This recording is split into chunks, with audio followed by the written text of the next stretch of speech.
keynote address. Ladies and gentlemen, the President of the European Council and former Prime Minister of Portugal, António Costa.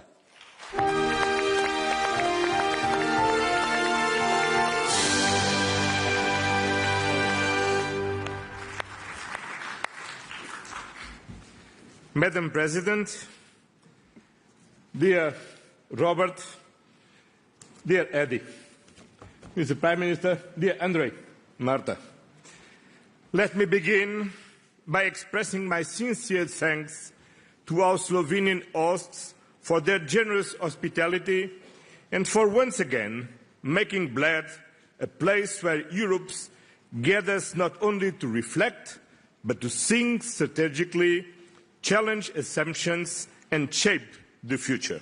And congratulations for this 20th anniversary. At this critical moment, as the tectonic plates of global order continue to shift, allow me to speak frankly about three things. First, the main events that shaped this summer. Second, what the European Union stands for, and third, how the European Union can become stronger and safer in today's world. In what the European Union is concerned, this summer was defined by two important developments. The European Union-United States Framework Trade Agreement and renewed diplomatic efforts surrounding the war in Ukraine.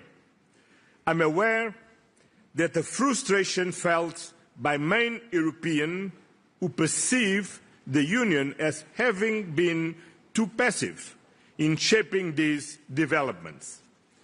Let me address this directly. We certainly do not celebrate the return of tariffs or the limitations of an unbalanced trade framework. But we must be honest about the broader picture. In today's interconnected world, trade, diplomacy and security inevitably influence each other. Trade is one dimension of our relationship with the United States. Security, especially during a war on our doorstep, is an existential concern. Escalating tensions with a key ally over tariffs while our eastern border is under threat would have been an imprudent risk. That is why, at this moment, we chose diplomacy over escalation. We gave space to dialogue, to choose restraint, because we are responsible. Stabilizing transatlantic relations and ensuring United States engagement in Ukraine's security has been a top priority.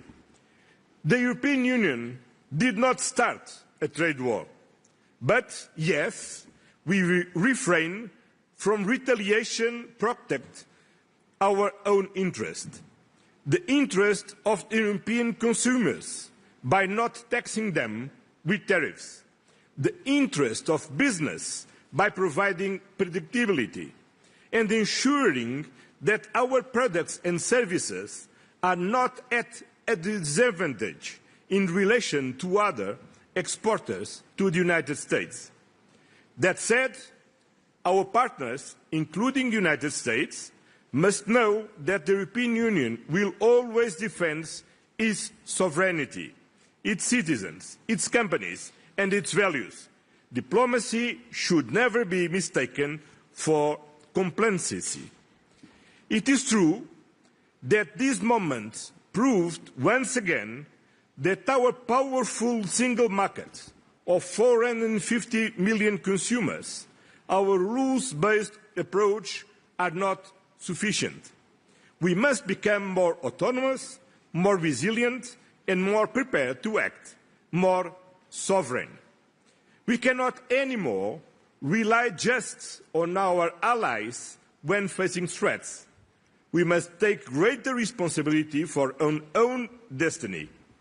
And that is why today I want to affirm one clear message on behalf of the European Union. We stand for a world where peace is protected, partnerships are genuine, and where the principles of the United Nations Charter are upheld not just in words, but in action. Europe does not retreat, Europe engages. First, Europe has stood firmly with Ukraine against Russia's war of aggression as the truly indispensable partner. Our support has helped Ukraine remain sovereign after more than 3 years of war. Together with our member states, the EU has mobilized over 170 billion, the largest contribution from any global donor supporting Ukraine's defense, economy, energy grid, and institutions. Our security is tied to Ukraine's resilience, but equally to the idea that power cannot trump law. We are also supporting Ukraine's reconstruction and its path to the European Union membership. This is not a political slogan. It is a strategic reality that we are shaping every day. Secondly, in the Middle East, we are witnessing a humanitarian catastrophe in Gaza that shocks the conscience of the world. The scale of civilian suffering, especially among children, is appalling and unacceptable. As the resolution presented by Slovenia in the United Nations Security Council stated, the use of starvation as a weapon of war is prohibited under international humanitarian law. Regrettably, while supported by 14 out of 15 Council members, this resolution was blocked by the United States. The European Union has consistently condemned the Hamas terrorist attacks of October the 7th and continues to call for the unconditional release of all hostages. At the same time, the right to self-defense does not justify the indiscriminate destruction of civilian infrastructures or the collective punishment of an entire population. We must be unequivocal. International humanitarian law applies to all parties. We are deeply concerned by actions that threaten the viability of a future Palestinian state, particularly the expansion of settlements in the West Bank and the ongoing displacement in Gaza. These developments risk undermining peace and destabilizing the broader region, and for sure our friends from Egypt and Jordan can explain here very clearly. We therefore call for an immediate and sustained ceasefire, an unhindered humanitarian access, a halt of illegal settlement activity, and a renewed international commitment to a two-state solution. The European Union remains the leading donor of humanitarian aid to Palestinian people. European funding has kept hospitals, schools and institutions running, providing more than 450 million since the start of this war. We are actively supporting diplomatic efforts, and Palestinians' representatives must obviously be allowed to participate in international fora, including, or especially, the United Nations General Assembly and the upcoming conference on the conflict. The Palestinian people deserve peace, dignity, and statehood, and that this is also the most sustainable path to the security for the Israeli people. We believe both are possible, but only if we act together, engaging more actively with our partners in the region and speaking with one strong European voice. And let me be clear, unanimity in the common foreign and security policy is not a right to veto, but on the contrary, the special responsibility for each member state to build compromises in the spirit of loyal cooperation. Thirdly, geopolitical naivety is over. That is why we are massively increasing our defence investments to reinforce our own security, strengthen our industries and create jobs across Europe. This will also enhance our credibility and influence on the global stage. Peace without defence is an illusion. Soft power alone is not enough in a world where hard power too often prevails. In the meantime, contrary to the worst predictions, we have succeeded in keeping the United States engaged in NATO and committed with Europe's eastern security. Diplomacy still works and the transatlantic bond holds. The United States accounts for 20% of our exports and 13% of our imports. But the remaining 80% of the global economy also matters, and Europe must engage with it more actively. That is why we are building stronger trade and industrial partnerships across the globe. We are advancing deals with Mercosur, Mexico, India, Indonesia, Philippines and Thailand, not just to boost trade, but to increase predictability and resilience. Diversification makes our supply chains more secure and reduce strategic dependencies, especially in critical raw materials. Our updated global gateway strategy is expanding our cooperation across Central Asia, the South Caucasus, Latin America and Africa. It is a trade and investment agenda based on sustainability, digital innovation, labour rights and climate alignment.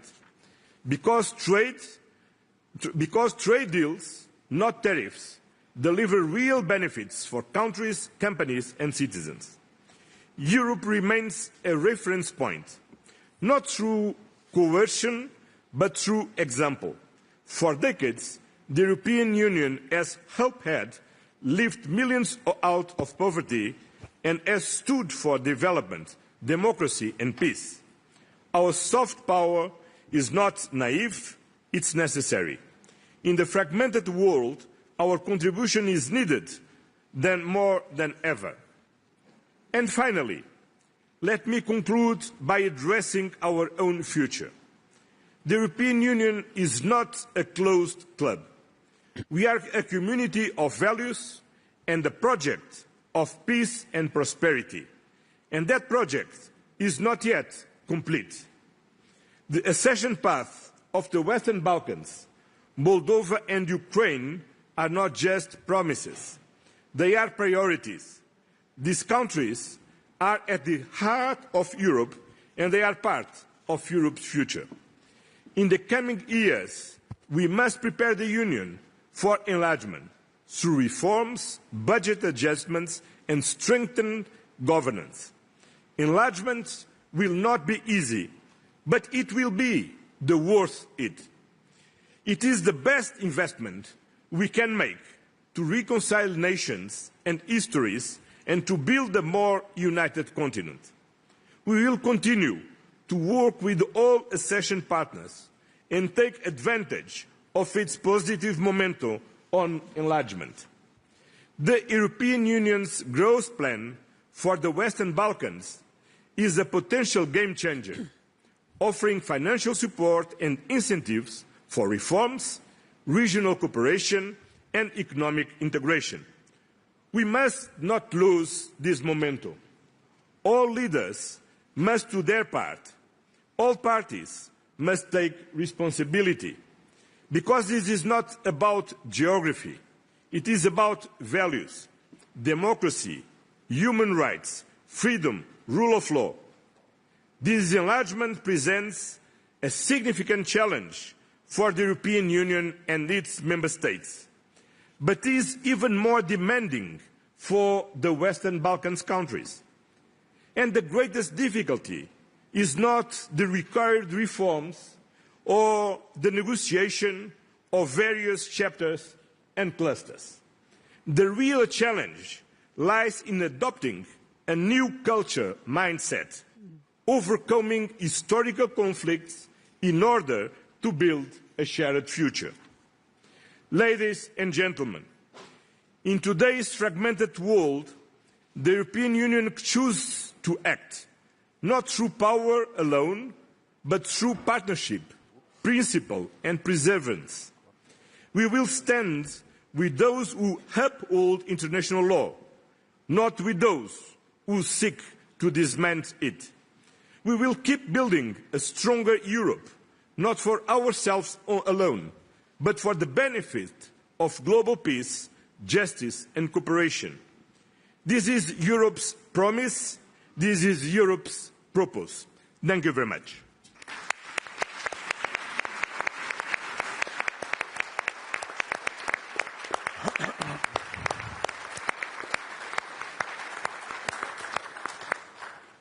Well, thank you very much, President Costa, for those important words, and good afternoon to you all. Back to school, back to Bled. Here we are, another year, and here we are to discuss, once again, an extremely important topic. Enlargement, the Bled Pledge. Where are we on that Bled Pledge a couple of years since it was announced? Now, as we all know, enlargement up until Russia's large-scale invasion of Ukraine was kind of almost dead in the water. Russia's invasion revived, in many respects, enlargement, and it revived enlargement for this very simple reason that enlargement was no longer viewed as being optional. It was no longer viewed as being a nice but not a necessary to have. There was no stable grey zone in between the European Union and what lied to the east, and therefore all of a sudden